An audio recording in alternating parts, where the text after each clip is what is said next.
السلام علیکم دوستو، آج ہم دیکھیں گے دوبارہ وحی کی آمد اور اس کی قسمیں۔ حافظ ابن حجر رحمۃ اللہ علیہ فرماتے ہیں کہ وحی کی چند دنوں کی بندش اس لیے تھی تاکہ آپ صلی اللہ علیہ وسلم پر جو خوف طاری ہو گیا تھا وہ ختم ہو جائے اور دوبارہ وحی کی آمد کا شوق و انتظار پیدا ہو جائے۔ چنانچہ جب حیرت کے سائے ختم ہو گئے، حقیقت واضح ہو گئی، نبی صلی اللہ علیہ وسلم کو یہ یقین ہو گیا کہ آپ اللہ کے نبی ہو چکے ہیں اور آپ کے پاس جو شخص آیا تھا وہ وحی اور آسمان سے خبر لانے والا فرشتہ ہے۔ اس طرح وحی کے لیے آپ صلی اللہ علیہ وسلم کا شوق و انتظار بڑھ گیا اور آپ کو اس بات پر یقین ہو گیا کہ آپ اس ذمہ داری کو پورا کر لیں گے، تو حضرت جبرائیل علیہ السلام دوبارہ تشریف لائے۔ آپ صلی اللہ علیہ وسلم فرماتے ہیں، میں چلا جا رہا تھا، مجھے اچانک آسمان سے آواز سنائی دی۔ میں نے آسمان کی طرف دیکھا تو آسمان اور زمین کے درمیان کرسی پر وہی فرشتہ بیٹھا تھا جو میرے پاس ہرا میں وحی لے کر آیا تھا۔ میں اسے دیکھ کر ڈر گیا اور میں نے گھر میں جا کر گھر والوں سے کہا، مجھے چادر اڑا دو، مجھے چادر اڑا دو۔ انہوں نے مجھے چادر اڑا دی۔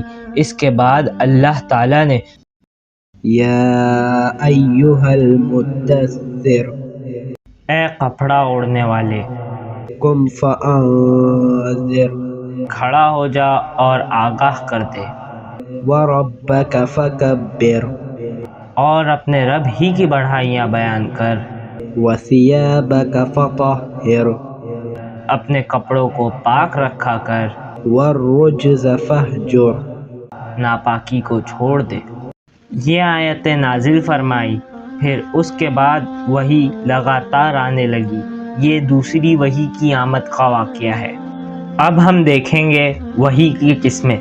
علامہ ابن قیم رحمۃ اللہ علیہ فرماتے ہیں کہ وحی کی 7 قسمیں ہیں۔ نمبر 1، فرشتہ آپ صلی اللہ علیہ وسلم کو دکھلائی دیے بغیر آپ کے دل میں بات ڈال دیتا۔ نمبر 2،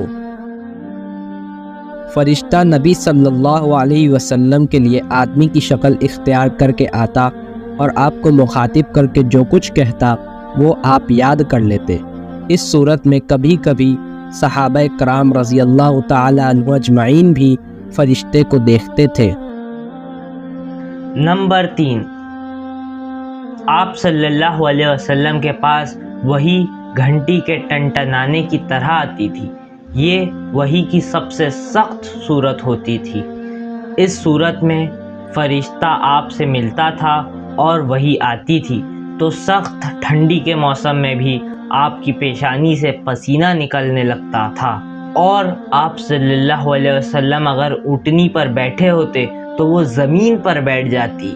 ایک بار اسی طرح وحی آئی اور آپ کی ران زید بن ثابت رضی اللہ تعالی عنہ کی ران پر تھی، تو ان کو اس قدر تکلیف ہوئی کہ ایسا لگتا تھا کہ ان کی ران کچل جائے گی۔ نمبر 4، آپ صلی اللہ علیہ وسلم فرشتے کو اس کی اصلی اور پیدائشی شکل میں دیکھتے اور وہ اللہ تعالیٰ کے حکم کے مطابق آپ کی طرف وحی کرتا۔ نمبر 5، وہ وحی جو آپ صلی اللہ علیہ وسلم پر معراج کی رات نماز کی فرضیت وغیرہ کے سلسلے میں اللہ تعالیٰ نے اس وقت فرمائی جب آپ آسمان پر تھے۔